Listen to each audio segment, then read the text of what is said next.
Assalamualaikum warahmatullahi wabarakatuh. Perkenalkan, nama saya Nabila Sopianti dari 10 TKJ 4. Akan menjelaskan apa itu perangkat lunak komputer. Perangkat lunak atau software adalah sebuah data pada sebuah sistem komputer yang disimpan secara digital, termasuk program komputer dari berbagai informasi yang dapat dibaca dan ditulis oleh komputer. Hal ini menjadikan bahwa bagian sistem komputer pada perangkat lunak tidak memiliki wujud secara fisik. Macam-macam perangkat lunak. Yang pertama, sistem operasi. Yang kedua, aplikasi penjelajah internet. Yang ketiga, aplikasi persuratan. Yang keempat, aplikasi pembaca multimedia. Yang kelima, aplikasi pengolah multimedia. Dan yang keenam, aplikasi penyimpanan online. Oke teman-teman, saya akan membahas dan menjelaskan kembali materi tentang perangkat lunak.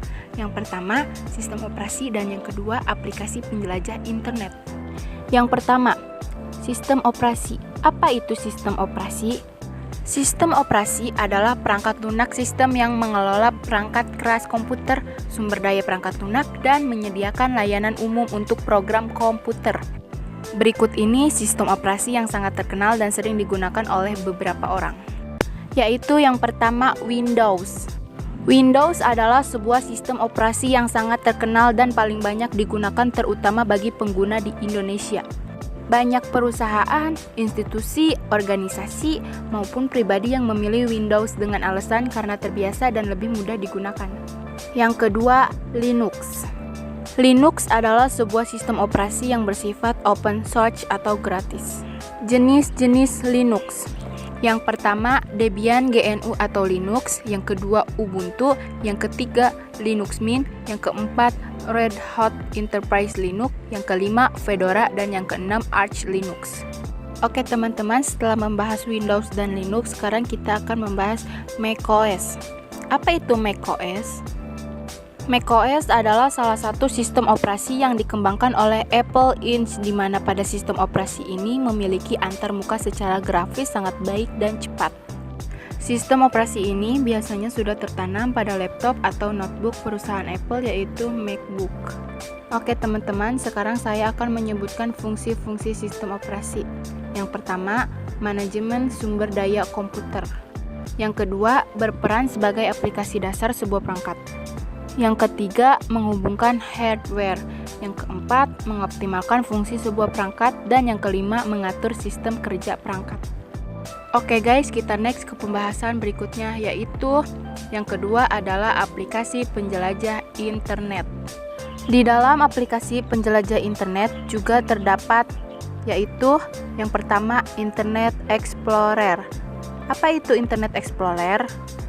Windows Internet Explorer atau i adalah sebuah peramban situs web dan sebuah perangkat lunak yang tertanam pada sistem operasi Windows. Yang kedua, Windows Edge. Microsoft Edge adalah peramban situs web yang dikembangkan oleh Microsoft dan sama dengan peramban Windows Internet Explorer, di mana Microsoft Edge juga termasuk dalam sistem operasi Windows. Yang ketiga, Google Chrome. Apa itu Google Chrome? Google Chrome adalah peramban situs web yang dikembangkan oleh Google.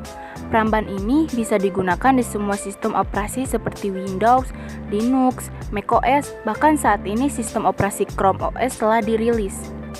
Google Chrome sering menjadi rekomendasi penggunaan peramban karena layanan dan kemampuan yang lebih fleksibel dan stabil dibanding peramban lainnya. Yang keempat, Safari. Safari adalah web grafis open source sebagai berbasis WebKit yang dikembangkan oleh Apple. Ini pertama kali muncul sebagai bagian dari macOS 10 Peter di Mac pada tahun 2003. Kemudian, versi seluler diperkenalkan sebagai bagian dari iPhone OS One di iPhone dan di iPod Touch pada tahun 2007. Saat ini didukung di macOS, iOS, dan iPadOS. Dan yang kelima atau yang terakhir adalah Mozilla Firefox. Mozilla Firefox atau Firebird adalah peramban situs web dengan platform bebas yang dikembangkan oleh Yayasan Mozilla. Peramban ini juga sering menjadi rekomendasi yang positif bagi pengguna selain peramban Google Chrome. Sekian pembahasan dari saya. Maaf bila ada salah kata atau typo. Saya ucapkan terima kasih kepada teman-teman yang sudah menonton video saya. Wassalamualaikum warahmatullahi wabarakatuh.